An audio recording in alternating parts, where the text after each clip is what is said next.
आज हम घर से निकले शादी हाल के लिए। शादी हाल में हमने एक शादी अटेंड करने के लिए जाना था और शादी हाल घर से ज़्यादा दूर नहीं था। हम जैसे ही शादी हाल पहुंचे तो हमने वहां पे जाके देखा कि कुर्सियां तो खाली हैं, सिर्फ चंद और लोग आए हुए हैं।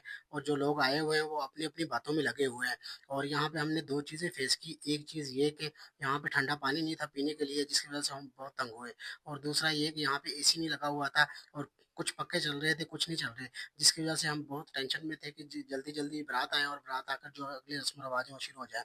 अब हमारे मेवातियों में ना एक रस्म है कि जो लड़के के जो घर वाले होते हैं ना वो पहले आते हैं, बुजुर्ग जो लोग होते हैं, और लड़की के जो बुजुर्ग हैं वो लड़के के बुजुर्गों का वेलकम करते हैं। उनको हार वगैरह पहनाए जाते हैं, उनको पग वगैरह पहनाई जाती है। पग पहनाने का मकसद ये होता है कि पग एक इज्जत की अलामत होती है, और इसका मतलब ये होता है कि हमने अपना आपको अपनी इज्जत आपके हवाले कर दी है, और अब आपका काम है कि हमारी इज्जत की हिफाजत करना। मतलब कि जो हम लड़की हम आपकी तरफ जा रही है उसकी आपने भरपूर हिफाजत करनी है और उसकी इज्जत करनी है। पग बढ़ाने का बेसिकली मकसद ये होता है।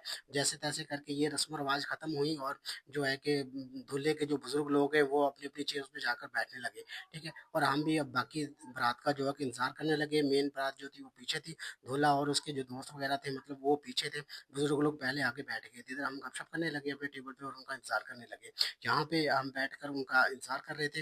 ये जो सामने आपको शख्स नजर आ रहा है ये मियाँ जलील अहमद है, और ये जो है कि तलहा बरकी के बिल्कुल करीब समझा जाता है, बहुत करीबी साथी है उनका, बल्कि उनका खब्बा बाजू समझा जाता है। ठीक है, तो ये हम भी इनके साथ बैठे हुए थे फुल प्रोटोकॉल में। हमारी चेयर इनके साथ थी और हम अब इंतजार कर रहे थे कि किसी तरह दूल्हा साहब आ जाएं और आकर जो है कि अगली जो रस्म रवाज है वो शुरू हो सके। तो अभी हम इनके इंतजार में ही थे। जैसे ही हम उनका इंतजार खत्म हुआ तो ये जो बारात है कि ये शादी हाल में एंटर होगी बैंड बाजा के साथ, और जो दूल्हा है वो पीछे हैं और दूल्हे के दोस्त और उनके जो रिश्तेदार हैं वो खूब इंजॉय करते हुए शादी हाल के अंदर एंटर हुए और मेन स्टेज तक जा रहे थे। और जैसे ही मतलब शादी हाल के अंदर वो एंटर हुए उन्होंने धमाल डालना शुरू की, और मतलब जो पैसे वगैरह उन्होंने फेंकने थे वो फेंके। इसके अलावा जो है कि उन्होंने खूब हल्ला गुल्ला किया। तो मैं अब दूल्हे को देखने की कोशिश कर रहा हूँ लेकिन दूल्हा साहब मुझे ना नज़र नहीं आ रहे यहाँ पे। तो लोग लोग नज़र आ रहे हैं लेकिन दूल्हा साहब पता नहीं कहाँ गए हैं। पता नहीं, दूल्हा साहब का कद तो छोटा नहीं है, मतलब हाइट में कम तो नहीं है जिसकी वजह से वो नज़र नहीं आ रहे। लेकिन हम कोशिश करेंगे जितनी जल्दी दूल्हा साहब जो है वो नज़र आ जाएं। अब आप भी थोड़ी देर इस बैंड बाजी का ज़रा नज़ारा लें कि किस तरह वो शो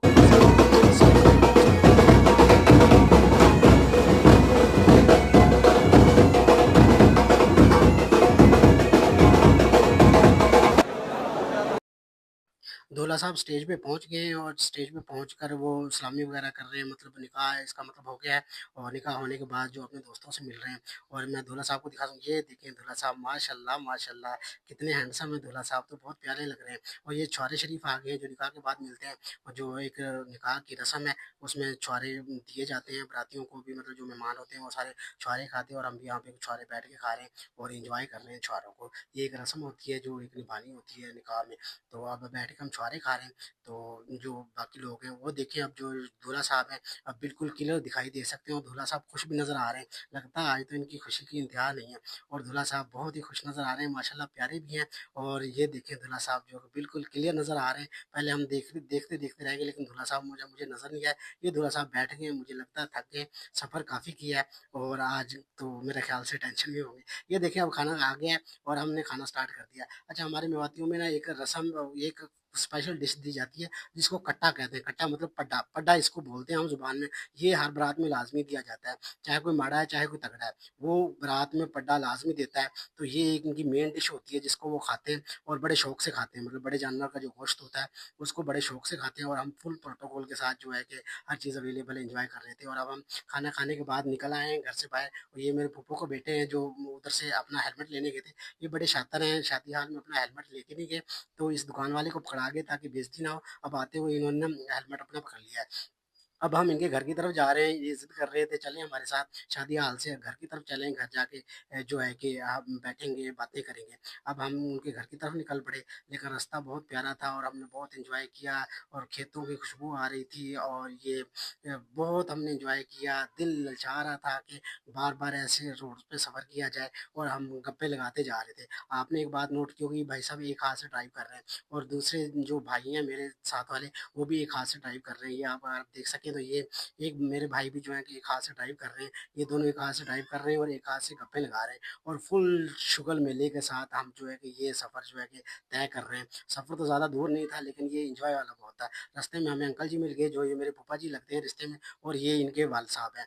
ये दूध देने जा रहे थे मेन शहर लाहौर में, तो रास्ते में हमें मिले, इनसे हमने गपशप की और फिर हम इनको विदा करके चल पड़े घर की तरफ। ये शाम हो गई थी, सूरज ढल रहा था, तो ये कि मगरिब का टाइम होने वाला था और हम खेतों से होते हुए जा रहे थे। रास्ते कुछ ख़राब थे, कुछ कच्चे कच्चे थे, कुछ पक्के थे और रास्तों में मतलब रोड़े वगैरह भी थे, ईंटें वगैरह भी थी, कुछ मतलब काफ़ी ज़्यादा ख़राब रास्ता भी था, लेकिन हमें महसूस नहीं हुआ। भाई ने हमें एंटरटेन बहुत किया और हमें बहुत एंजॉय करवाया।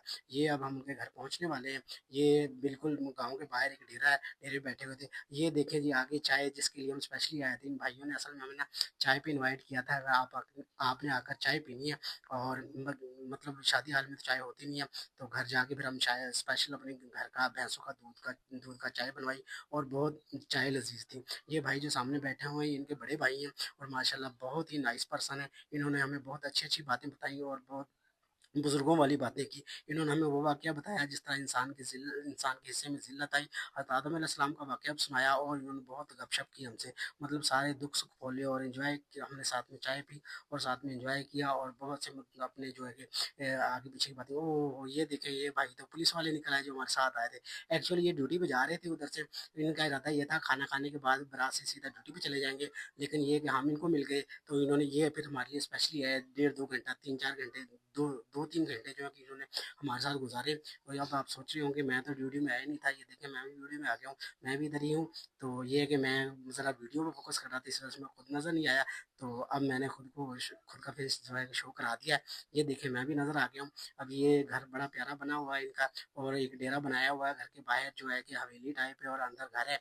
मेन जो एंट्रेंस है वो अंदर है और बाहर हम बैठकर एंजॉय कर रहे थे। अब शाम काफ़ी ज़्यादा हो गई थी और जो है कि हमने घर की तरफ निकलना था, तो अंधेरा फुल हो गया था। तो अब जैसे-तैसे करके हम घर से बाहर निकले और हमने सफ़र शुरू किया और जो है कि आज हमने बहुत ज़्यादा एन्जॉय किया। ये सफ़र हमारा बहुत ही अच्छा रहा।